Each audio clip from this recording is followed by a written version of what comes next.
Tadi bicara apa? Aturannya. Sekarang bicara Al-Quran, contoh bicara orangnya, pemimpinnya. Kalau tadi dalam surah An-Nisa, ini ada dalam surah An-Nisa juga, tadi 59, ini 58, ini 59. Saya kira ayat ini sudah sangat familiar. Ya ayyuhalladzina amanu atiullaha wa atiur rasula wa ulil amri minkum fa in tanaza'tum fi syai'in farudduhu ila Allahi war rasul in kuntum tu'minuna billahi wal yawmil akhir dzalika khairu wa ahsanu ta'wila. Orang-orang yang beriman, taatlah kamu kepada Allah, taatlah kamu kepada Rasul, wa ulil amri minkum, dan ulil amri di antara kalian. Jadi ayat ini perintah kepada umat Islam, kepada orang yang beriman untuk mentaati Allah, untuk mentaati Rasul, untuk mentaati ulil amri. Jamaah yang dirahmati Allah, siapa ulil amri? Ulil amr. Al-amr itu artinya perintah. Ulil amri itu artinya pemegang perintah, pemilik perintah. Berarti siapa itu? Dialah pemimpinnya. Amir, amir itu pemimpin, amir pemimpin. Ya, al-amr. Kata-kata al-amr ini sering maknanya itu di situ. Ulil amri, ya. Kata Imam Asy-Syaukani itu adalah al-bullah wal salatin, ya. Ini adalah pemimpin. Wa ulil amri minkum. Nah, ada beberapa dari ayat ini, Masya Allah, Al-Quran itu satu bahkan setengah ayat saja itu sudah luar biasa isinya. Ayat ini menjelaskan satu, perintah taat pada Allah dan Rasulnya, perintah taat pada ulil amri. Namun yang harus dilihat di sini, ulil amri itu bukan sekedar wa ulil amri, tapi ada wa ulil amri minkum. Kum itu kembali kepada alladzina amanu. Berarti minal ladzina amanu, minal mu'minin.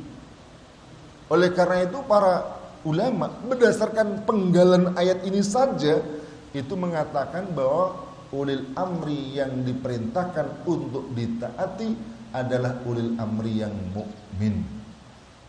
Pemimpin tugasnya memimpin rakyatnya, mengatur urusan rakyatnya dengan hukum Allah Subhanahu wa taala. Pada saat yang sama rakyat diperintahkan taat patuh kepada pemimpinnya. Ini ketentuan kepada yang dipimpin rakyat. Sebab berjamaah itu hanya disebut jamaah kalau ada pemimpin. Dan hanya disebut pemimpin kalau diikuti. Kayak sholat jamaah ini. Ada 10 orang sholat, disebut jamaah atau tidak kalau tidak ada pemimpinnya, tidak ada imamnya. Disebut jamaah apa tidak? Tidak. Baru disebut jamaah kalau ada imam. Imam disebut imam kalau apa? Kalau diikuti. Kalau imamnya nggak diikuti, ya nggak jamaah namanya. Allahu Akbar, imamnya takbir, yang lain rukuk, yang lain sujud. Ini bukan jamaah sekalipun imamnya di depan. Tugasnya makmum apa? Mengikuti imam. Demikian juga dalam kehidupan, pemimpin diangkat untuk diikuti. Tetapi diikuti itu ada batasannya. Dalam hadis Nabi disebutkan innamat ta'atu fil ma'ruf. Sesungguhnya ketaatan itu adalah dalam hal yang ma'ruf, dalam hal kebaikan. Maknanya kalau tidak ma'ruf alias dalam yang perkara yang mungkar, maka tidak boleh ada ketaatan. Dalam hadis Nabi bahkan disebutkan la ta'ata li makhlukin fi maksiatil khaliq, tidak boleh ada ketaatan dalam maksiat kepada al-khaliq, kepada pencipta. Ini berikutnya lebih mengukuhkan bahwa aturan yang digunakan, sistem yang dipakai, hukum yang dilaksanakan adalah yang berasal dari Allah. Fa in tanaza'tum fi syai'in, apabila kamu berselisih fi syai'in dalam sesuatu. Fi syai'in tidak dibatasi, bukan fil ibadah saja, tetapi segala hal. Fi syai'in, apabila kamu berselisih. Fi syai'in ini dalam perkara agama, dalam perkara akidah dan syariat. Tum di sini, kamu ini siapa? Apabila kalian berselisih ini umum, bisa rakyat dengan rakyat, rakyat dengan penguasa, rakyat dengan rakyat bisa beda pendapat, rakyat dengan penguasa bisa berbeda pendapat. Kalau terjadi perbedaan antara rakyat dengan rakyat, rakyat dengan penguasa, bukan dikembalikan kepada rakyat suara terbanyak, bukan juga dikembalikan kepada raja yang punya kekuasaan mutlak tak terbatas. Tidak, bukan kepada pemimpin, bukan kepada rakyat, tetapi farudduhu ilallahi war rasul, kembalikan urusan yang dipersisikan itu kepada Allah dan Rasul, yakni kepada Alkitab dan Sunnah. Dengan demikian, yang berdaulat bukanlah pemimpin, yang berdaulat bukan rakyat, tetapi siapa? Allah Subhanahu wa ta'ala, karena dialah lahu ma fis samawati wa ma fil ardi. Lahu mulkus samawati wal ardi, adalah pemilik kerajaan yang di langit dan bumi ini, dia Allah. Lalu kemudian ditegaskan lagi, in kuntum tu'minuna billahi wal yawmil akhir, apabila kamu benar-benar beriman kepada Allah dan hari akhir. Ini memberikan penegasan yang sangat jelas bagaimana perintah itu harus dikerjakan jamaah yang dirahmati Allah Subhanahu wa taala. Dengan demikian, ya, Islam ini membahas tentang politik. Saya kutipkan satu ayat lagi. Ini dalam surah Al-Isra ayat 80. Allah SWT berfirman, wa qur rabbi adkhilni mudkhala sidqi wa akhrijni mukhraja sidqi waj'alni min ladunka sultanan nasira.